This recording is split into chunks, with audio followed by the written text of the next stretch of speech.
Assalamualaikum warahmatullahi wabarakatuh. Perkenalkan, nama saya Nur Hasana dari Fakultas Tarbiyah dan Keguruan jurusan Pendidikan Islam Anak Usia Dini. Di sini saya akan menjawab pertanyaan-pertanyaan dari mata kuliah Akidah Akhlak. Soal yang pertama, jelaskan pengertian akidah menurut bahasa. Sebutkan nama-nama lain dari akidah serta ruang lingkup pembahasan akidah Islami. Kata akidah berasal dari bahasa Arab, yaitu aqada, yang artinya mengikat dengan kuat. Dari situlah lahir makna kepercayaan yang kuat, karena ini berarti mengikat pada yang mempercayainya sehingga hatinya tidak beranjak dari apa yang mengikatnya. Selain kata akidah, yaitu fiqhul akbar, iman, sunnah, tauhid, syariah, dan usuluddin. Adapun ruang lingkup akidah yaitu ilahiyat, nubuat, ruhaniyat, dan samiyat.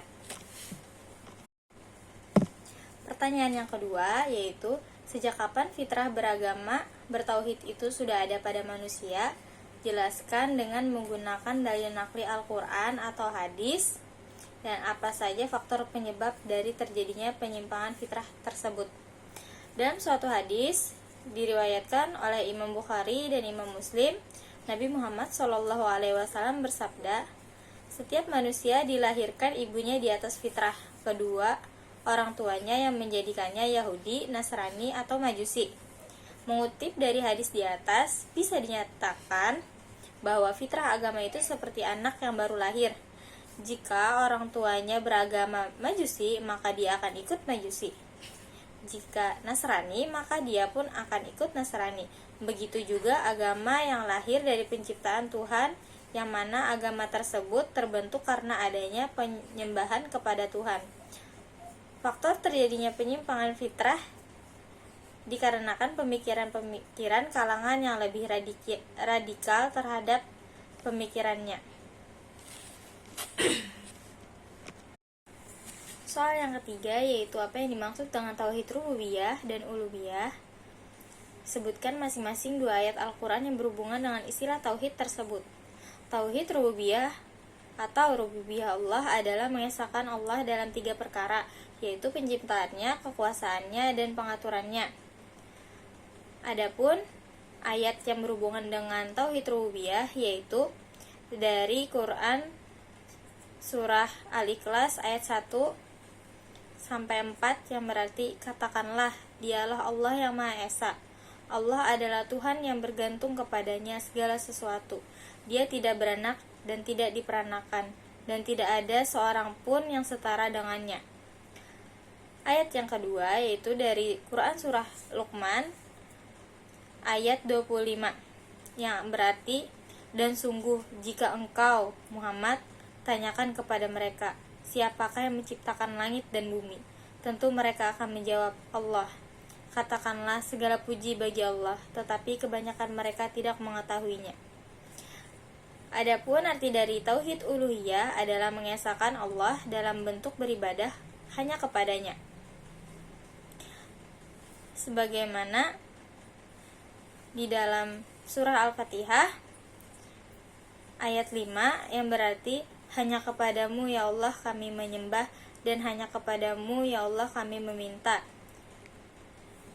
Dan di surah An-Nisa yang ayat 36 yang berarti, dan sembahlah Allah dan janganlah kalian menyekutukannya dengan sesuatu apapun. Soal yang keempat, apa yang dimaksud dengan iman, Islam, dan ihsan? Berikan gambaran hubungan ketiganya. Iman adalah percaya dengan cara membenarkan sesuatu di dalam hati, kemudian diucapkan oleh lisan, dikerjakan dengan amal perbuatan. Adapun pengertian Islam berarti ketundukan atau taslim, kepasrahan, menerima, tidak menolak, tidak membantah, dan tidak membangkang. Artinya menyerahkan diri sepenuhnya hanya kepada Allah Subhanahu wa taala. Sedangkan pengertian ihsan adalah berbakti dan mengabdikan diri kepada Allah Subhanahu wa taala dengan melandasi dengan kesadaran dan keikhlasan.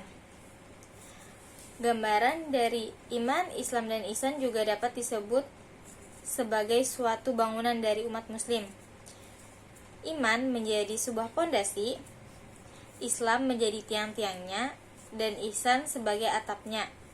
Pondasi iman yang kuat akan membantu bangunan Islam dan ihsan berdiri tegak dan kokoh.